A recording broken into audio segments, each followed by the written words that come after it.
Hi, welcome to this episode of ComSpeak. Today we have a guest who's not your usual communicator. We have with us Mr. Ishteyaque Amjad. Ishteyaque is the Vice President of Public Affairs, Communications and Sustainability at Coca-Cola India and Southwest Asia. Welcome Ishteyaque and thanks for joining us for this conversation. Thank you, Amith. My pleasure. You are a different kind of communicator, you're a different kind of professional. You began your career by spending 6 years in the Indian Army and moved on from there as a captain. Tell us about that story. How did you get into the army and why did you only spend 6 years and not longer? So it's interesting because I didn't come from an army background. My family is a pure civilian family. I just landed up there because it inspired me to get there. And once I was there, I was with the Armored Corps, which is supposed to be a flamboyant, good part of the armed forces with the tanks and lovely life. But at the same time, I was going through a bit of a personal crisis. My mother wasn't keeping well. My father was not keeping well. And I have an older brother who met with an accident. So all of this kind of, jumbled up the entire scenario. And I thought it's better for me to quit rather than not doing my job well. Because army is a very different level of commitment. You're out of your home, you're doing stuff which is not the usual thing. So it was a very, very conscious family decision for me to quit. So you did your bachelor's in economics from the Aligarh Muslim University. And then what made you join the IMA? So as I said, it was at some point in time, I had a very unfulfilled dream of becoming a pilot as a child. And I actually went for the Air Force. But as I went through the process, I realized that my eyes were not suitable enough to be in the Air Force. So I opted for the Army and then went through the IMA. After that, we spoke of this offline, you ran a startup for a little while and then got into the corporate world. You can choose to tell us about the startup or you can skip and tell us how you got into the corporate world. No, so when I came out, as I said, my brother was going through a bit of a tough time. So he had started a startup with a few people and I went and joined him. I figured out in about a couple of years' time, less than 2 years, in fact, about a year or so, that I'm not cut out for that. So I started looking for a job. And being an army officer, people would typically offer me jobs in security and administration. They thought I was not good for business or anything else. And I sort of resisted it for a while, but as destiny has its own sort of plan, I landed up in a job with Oriflame, which was a facility management and administration for all India. And I started the career there. After about a year or so, I realized that that's not what I wanted to do in my life.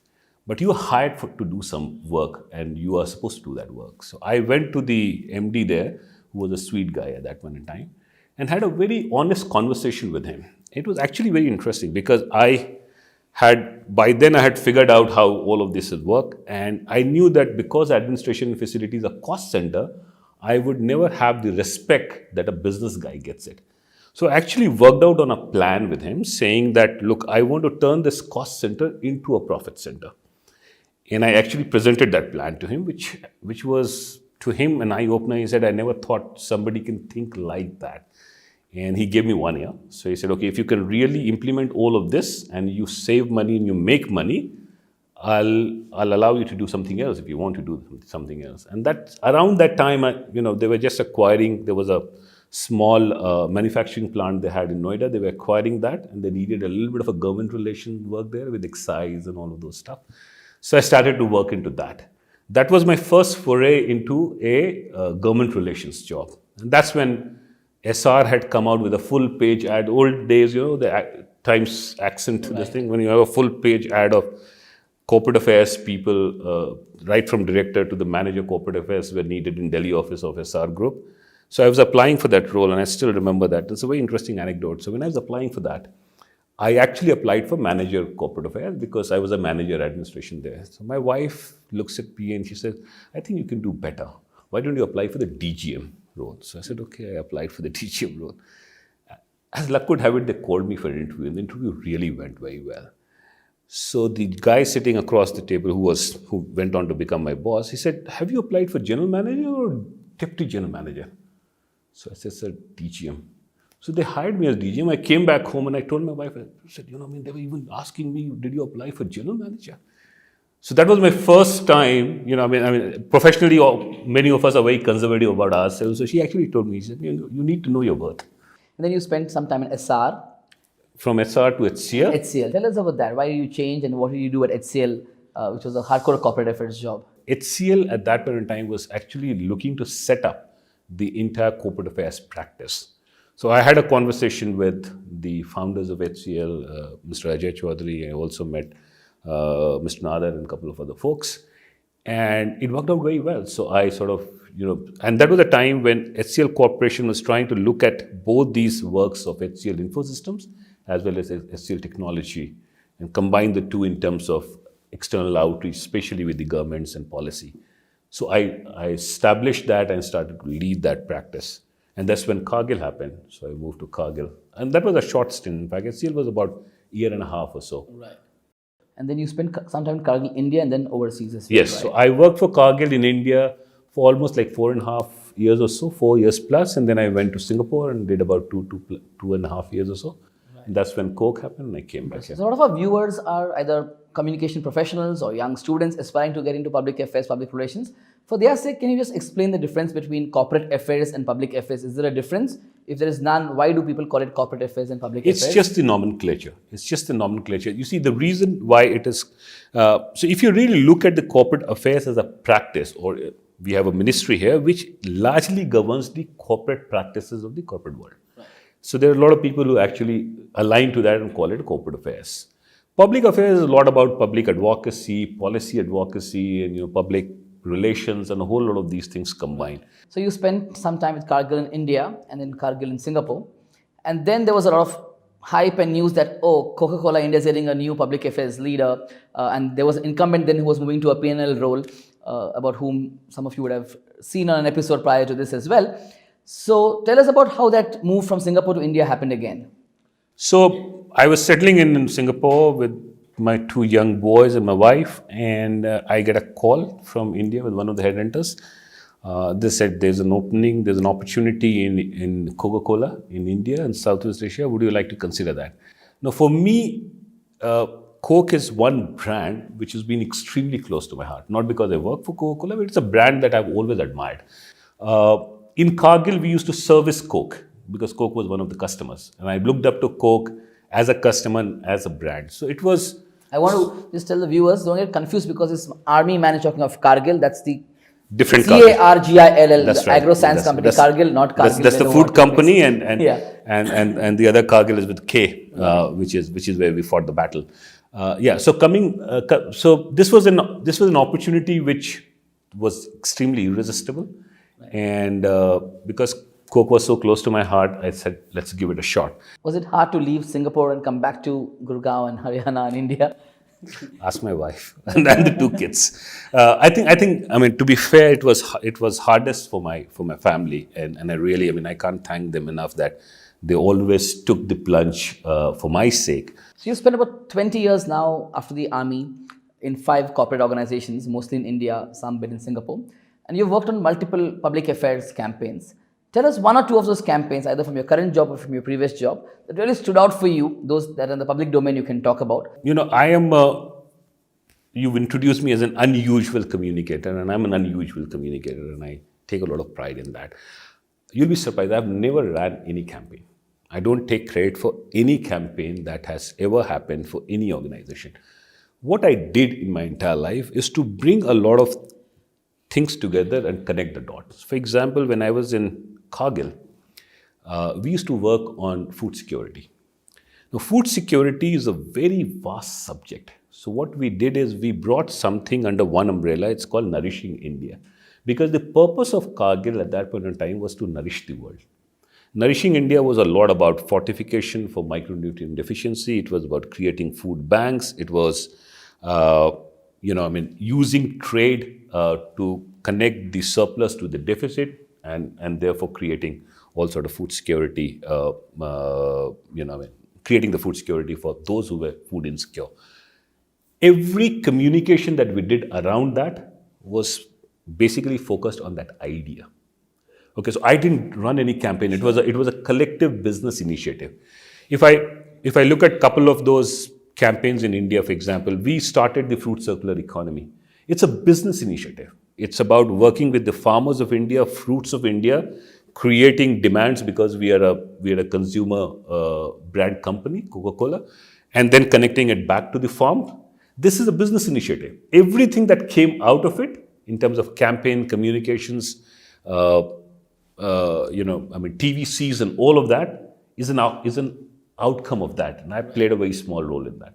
But 15, 18 years back, when you were not part of the Coke ecosystem, cola companies in India suffered with the whole pesticide issue, the water issue, which still comes on. But now there are new issues. This entire fake news issue, which you have to deal with from time to time, and there's this entire plastic issue. I want you to just throw light on both these separately. How does a company like Coca-Cola deal with fake news? Because half the time, the fake news is about brands, is about food brands, is about beverage brands. I know there are a lot of fake news items that float around the world on multiple brands.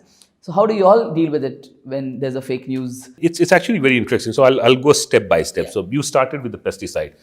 I'm a firm believer of the fact that any crisis, challenge, issue that you face is an opportunity for you to recalibrate yourself and recalibrate the entire narrative. Pesticide brought the issue of pesticide to the core.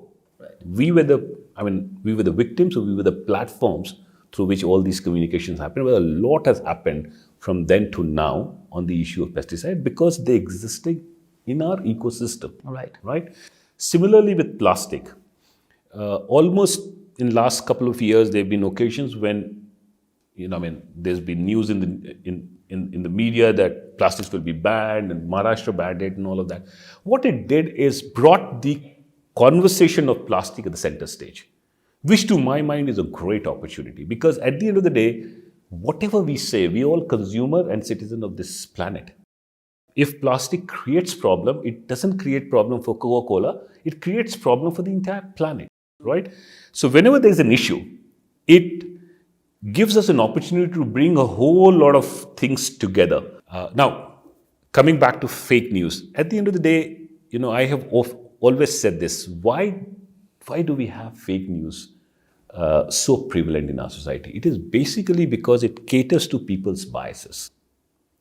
If I receive 5 messages and my bias is on 2 of them, I will forward them because I believe that this is true.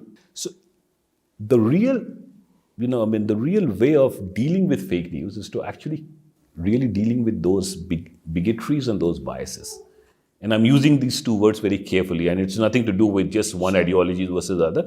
It's about a lot of things. If I believe that anything which is a large corporate has to be bad, anything that is related to a corporate brands, I will forward that. If I believe that a certain section of people are not good, anything related to that, I will forward that. If we believe that there are certain kind of people who are not good, anything that related to that, I will forward that.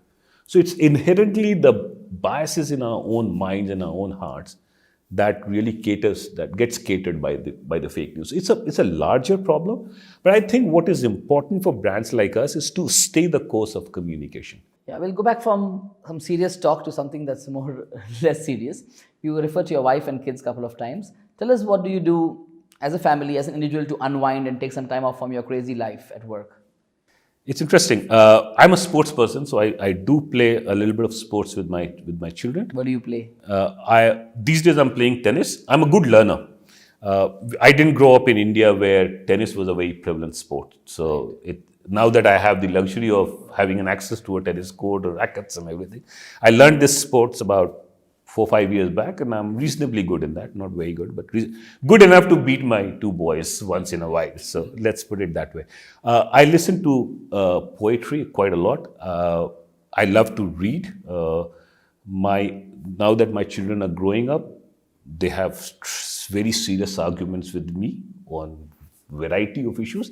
That to me is actually a stress buster in many ways, because it's real good fun to have those conversations. Going a few steps further, you had a very interesting childhood from what I understand, growing up in Bihar, spending time doing your graduation in Uttar Pradesh. Tell us more about that. Tell us about your growing up years. Where did you grow up in the city you grew up in? What did you do as a child? And how you got into AMU?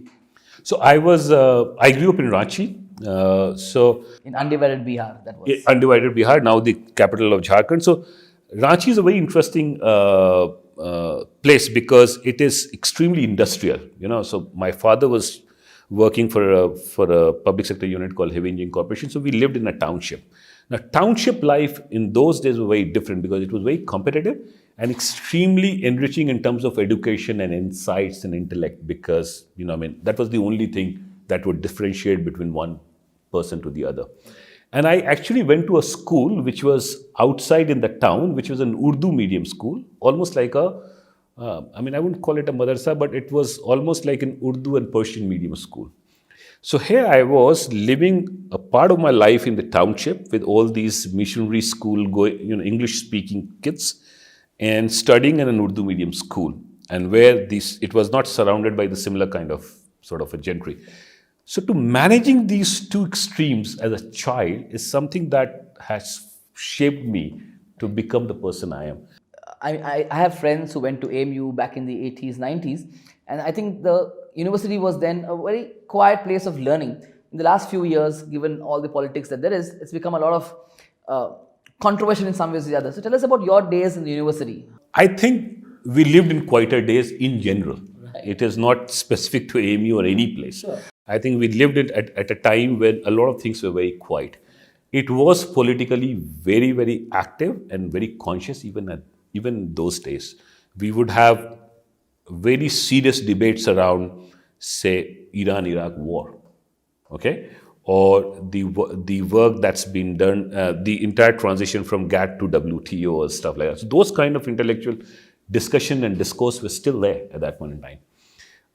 I think, pardon me for saying so, but for any vibrant democracies, universities should be a little controversial.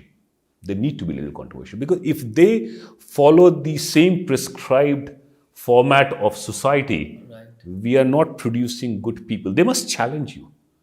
They must ask you questions which are uncomfortable, and you should seek answers together. And I think we should encourage that. I have been an army officer, and I have a very strong view that none of us, honestly, should have a veto or a copyright on the ideas of nationalism or idea of what's right, what's wrong. We'll come back to the professional world. There are a lot of youngsters who want to get into public affairs, public relations, sustainability, communications. What's your advice for a youngster who's 21, 22, who wants to make a career in this field? What should he or she do differently? Probably it's the most unstructured job that you can get in a corporate world. Anything which is not owned by anybody is owned by us. The entire external world, the corporate reputation, the corporate branding, and a whole lot of other stuff. I think what's important and what really keeps me going in this profession is that you have to be a lifelong learner. Number two, trust me, no matter which organization, which brand, which company, which society you represent, humility never hurts. If you're intellectually humble, you can only grow more and more in your intellect. So Ishteyaque, you had a variety of bosses in the last 20 years of working. Tell us one or two of those bosses of yours who stood out for you, who mentored you, who guided you, from whom you learned much more than you had ever imagined learning from elsewhere. It takes me back to one of my favorite movies, 3 Idiots, I don't know if you remember, where Amir Khan says, "Ye gyan ka bhandar hai, har jagah gyan bant raha hai, jahan se lena hai le lo." For me, my bosses been like that. I look up to my bosses to learn from them, and each one of them have taught me something. Some bosses would have taught you what not to do. Some bosses teach you what to do. But at the end of the day, I think your bosses are as good as you are. And I think it's part of our professional obligations to really make our bosses get their best and do their best in their career. So that's the way I look at my bosses. I've been very fortunate, to be honest. Right. Right from my early days, I remember when I was commissioned in the Indian Army, I had a tall commandant who looked at me and he said, I was doing something, and he walks up to me and he says, "You know what, you're a very arrogant guy." So I said, "Sir, I don't think so. I do this, whatever." And he said something to me which I will never forget. He said, "The good thing is that you express this with humility." And he says, "Humility is the best expression of confidence and arrogance." That's something which stuck with me. I don't know whether I've lived up to that or not. But these are kind of people you work with. This is a life lesson. So with that, we'll move to the rapid fire. 9 questions in 90 seconds. Easy ones. We'll start. And you can't talk of your current employer and employer brand in the first question. Which is the brand you trust the most beyond the family of brands you work with? Probably Nike. It gets the best out of the human spirit. Your favorite book? I'm yet to read. Really? The best company you've worked for so far, of the 5 or 6 you've been part of? Probably the Indian Army. The best boss you ever had? Everybody. One you could name. Colonel Tholi Sidhu. Okay. Your professional role model? Honestly, it was my mother. It will always remain my mother. I thought she was just too good. An Indian communicator or public affairs professional you admire? I thought the biggest Indian communicator is Gandhiji. Look at the way what he got out of his communications. One communication campaign or public affairs campaign that you haven't worked on, but you really look at and say, wow, what a campaign that was. So this last year when I went to Cannes as a jury, I watched a few campaigns, and 2 of them that sort of stuck with me. One was Come Back to Africa or something, Back to Africa, which was about, it was a campaign which essentially talking about all these discrimination against the African American and bringing them back to Africa. So Come Back to Africa. And one was, I think it was the New York Times, which says Truth is Worth It. It's a beautiful campaign. Your favorite holiday spot in the world? Whenever I get, wherever I get, I'm not one of those guys who would say beaches or mountains or whatever. But one city you would love to go back to again and again just to take it easy and take a break? Probably with my family, I would love to go back to Goa very often. Thanks. And the last one, describe Ishteyaque Amjad in 3 words. Still figuring out. That's 3 words exactly. Thank you, Ishteyaque. You're still figuring out yourself, and that's interesting to know. That was Ishteyaque Amjad, the Vice President of Public Affairs, Communications and Sustainability at Coca-Cola India and Southwest Asia. I am sure you enjoyed listening to Ishteyaque as much as I enjoyed asking him these questions. Thank you for watching.